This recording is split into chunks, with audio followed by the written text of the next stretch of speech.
3 फरवरी 2026 Dwarka sector 11 Delhi. सुबह के 11:30 बज रहे थे। एक सड़क, एक बाइक और एक तेज रफ्तार काली एसयूवी और सिर्फ 5 सेकंड। इतने समय में आमतौर पर लोग एक मैसेज पढ़ते हैं, एक रील स्क्रॉल करते हैं या एक सांस अंदर बाहर लेते हैं। लेकिन उसी 5 सेकंड में एक 23 साल का लड़का जिसने अपनी पूरी जिंदगी प्लान कर ली थी, जिसने विदेश में पढ़ाई के सपने देखे थे, जिसने अपनी माँ की जिंदगी बदलने का वादा उससे किया था, वो हमेशा के लिए चला गया। यह सिर्फ एक एक्सीडेंट की कहानी नहीं है, ये रफ्तार, लापरवाही और कानून के बीच फंसी एक जिंदगी की कहानी है। यह उस माँ की कहानी है जिसने 2 साल की उम्र से बेटे को अकेला पाला और एक दिन सड़क ने उससे उसका सब कुछ छीन लिया। नमस्कार दोस्तों, welcome to our YouTube channel. चलिए इस कहानी में आगे बढ़ते हैं। साहिल धनीशरा 23 साल का था। वो साउथ द्वारका का रहने वाला था। बचपन से ही उसका जीवन बहुत संघर्षों और कठिनाइयों में गुजरा। जब वो 2 साल का था तब उसके पिता का देहांत हो गया।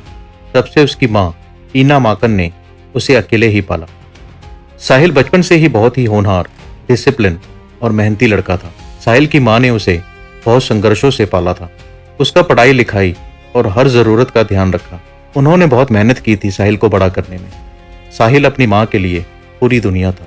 साहिल बचपन से ही अपनी माँ के हर काम में हाथ बटाता था। घर की जरूरत को पूरा करने के लिए वो अपनी पढ़ाई के साथ साथ पार्ट टाइम जॉब भी करता था। साहिल पढ़ाई में बहुत अच्छा था। वो बीबीए कर रहा था और उसका मन था विदेश जाकर मास्टर्स करने का। इसके लिए उसने मैनचेस्टर यूनिवर्सिटी में अप्लाई भी किया था। वो यूके में सेटल होना चाहता था। उसकी माँ बताती है कि साहिल बेहद जिम्मेदार और आत्मनिर्भर था। उसने खुद ही विदेश पढ़ाई की पूरी तैयारी की थी। उसने एजुकेशन लोन लेने का प्लान बनाया था। अपने भविष्य को लेकर हर छोटी बड़ी बात तय कर ली थी, पर किस्मत को कुछ और ही मंजूर था। 3 फरवरी 2026 का वो काला दिन था जब कुछ सेकंड में ही साहिल और उसकी माँ की जिंदगी सर के बल पलट गई। उस दिन सुबह के 11:30 बजे साहिल अपनी बाइक पर जा रहा था। वो Dwarka sector 11 Lal Bahadur Shastri institute of management के पास वाली रोड पर पहुंचा। वो अपनी लेन में ही चल रहा था। उसके सामने एक पीले रंग की बस चल रही थी। उसे क्या पता था कि कुछ ही पलों में वो अपनी जिंदगी किसी की लापरवाही के चलते खो देगा और उसके सपने पल भर में ही खत्म हो जाएंगे। सीसीटीवी फुटेज और वहां खड़े लोगों के मुताबिक उसी रोड पर दूसरी तरफ से एक ब्लैक स्कॉर्पियो गाड़ी ओवर स्पीड में आ रही थी। गाड़ी की स्पीड इतनी ज्यादा थी कि मानो ऐसे लग रहा हो ड्राइवर ने कंट्रोल खो दिया है। गाड़ी तेज स्पीड से भागती हुई मिडिल लेन में आ जाती है और उसी पीले रंग की बस से टकराते टकराते बचती है। पर उस बस के पीछे अपनी मोटरसाइकिल पर चल रहा साहिल इस कार से नहीं बच पाता। ब्लैक स्कॉर्पियो साहिल की मोटरसाइकिल को जोरदार टक्कर मारती है और अपना कंट्रोल खो बैठती है और रोड के साइड में खड़ी एक स्विफ्ट कार में घुस जाती है। टक्कर इतनी जोरदार थी कि साहिल के बाइक के परखच्चे उड़ गए और बाइक के 3 टुकड़े हो गए। साहिल को गंभीर चोटें आती हैं। Severe head injury, skull fracture, multiple bone fracture, internal bleeding और ब्रेन ट्रॉमा रिपोर्ट होता है। उसकी ऑन द स्पॉट डेथ हो जाती है। लोगों ने जब कार में देखा तो उस कार को एक लड़का ड्राइव कर रहा था और उसकी सिस्टर उसके साथ वाली सीट पर बैठी थी। मौके पर पुलिस पहुंचती है। प्रीलिम इन्वेस्टिगेशन में लड़के ने अपनी उम्र 19 साल बताई, इसलिए उस पर FIR फाइल की गई। पर जब पुलिस ने उसके डॉक्यूमेंट्स वेरीफाई किए तो ये पता चला कि वो सिर्फ 17 साल का है, जिसके पास वैलिड ड्राइविंग लाइसेंस तक नहीं है।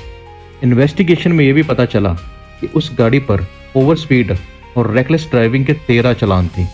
जांच में यह भी पाया गया कि वो लड़का और उसकी सिस्टर गाड़ी को बहुत तेज भगाते हुए रील बना रहे थे। लड़के को जुवेनाइल जस्टिस बोर्ड के सामने पेश किया गया। Juvenile justice care and protection children act 2015 के अनुसार अगर अक्यूज्ड की उम्र 16 से 18 साल के बीच है और वो हीनियस क्राइम में इन्वॉल्व है तो बोर्ड पहले ये असेसमेंट करता है कि अक्यूज्ड की मेंटल कैपेसिटी क्या थी। क्या अक्यूज्ड को क्राइम के नतीजों की समझ थी? अगर बोर्ड को लगता है कि अक्यूज्ड पर केस अडल्ट की तरह चलाना चाहिए तो केस चिल्ड्रन कोर्ट में ट्रांसफर कर दिया जाता है और अक्यूज्ड को अडल्ट की तरह सजा हो सकती है, पर इस केस में डेथ पेनल्टी नहीं हो सकती। इसी वजह से साहिल की मां को लगा कि उस नाबालिग लड़के को कड़ी से कड़ी सजा होगी। बट जब नाबालिग होने के कारण लड़के को अपने 10th क्लास की बोर्ड एग्जामिनेशन के लिए बेल मिल गई तो एक माँ की उम्मीद और सब्र का बांध टूट गया। और वो सोशल मीडिया पर आकर लोगों से उसके बेटे को न्याय दिलाने के लिए गुहार लगाने लगी। इन वीडियोस को देखकर सबका दिल भरा है। और मैं इना साहिल दनेशरा की मदर, सिंगल पेरेंट। मैंने अपने बच्चे को 23 साल से एज ए सिंगल मदर पाला है और एक रईसजादे की स्कॉर्पियो जो कि स्पीड की रील और स्टंट मारने के लिए अपने घर से गाड़ी लेके निकले थे अनलाइसेंस्ड। उस लड़के को गाड़ी चलानी भी नहीं आती। He was an unlicensed driver। उसने 3 फरवरी को मेरे मासूम बच्चे को अपनी गाड़ी से ऑन द स्पॉट उड़ा दिया। मेरे बच्चे को उड़ा दिया उसने। I am a helpless mother alone। I request all media and people of Dwarka to come forward to help me, please। I request, I beg as a mother, please save your children। Please save your children and help me also। Please come forward।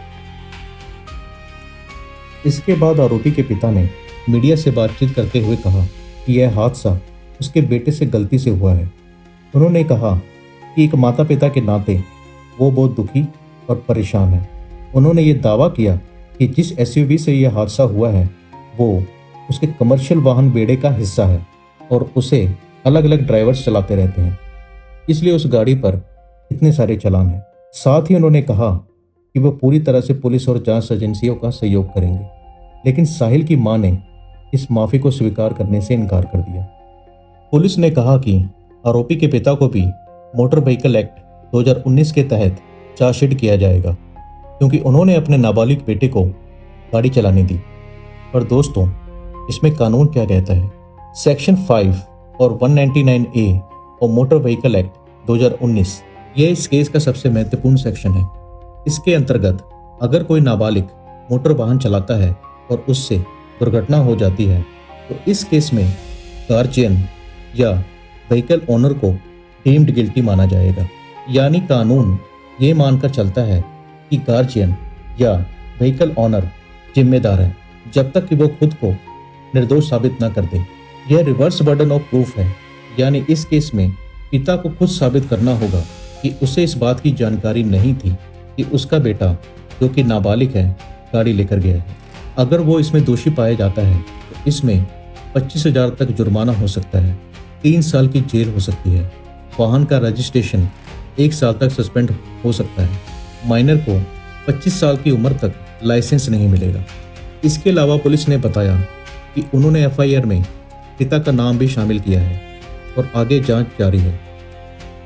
यह सिर्फ एक सड़क दुर्घटना नहीं है, यह एक आईना है उन माता पिता के लिए जो अपनी अकाउंटेबिलिटी नहीं समझते और नाबालिग बच्चों को गाड़ी सौंप देते हैं, उन यंगस्टर्स के लिए जो स्पीड को स्टेटस सिंबल समझते हैं और जो लाइक्स और व्यूज़ के लिए ज़िंदगी को दांव पर लगा देते हैं, उस सिस्टम के लिए जहां बार बार चालान भी किसी को नहीं रोक पाते।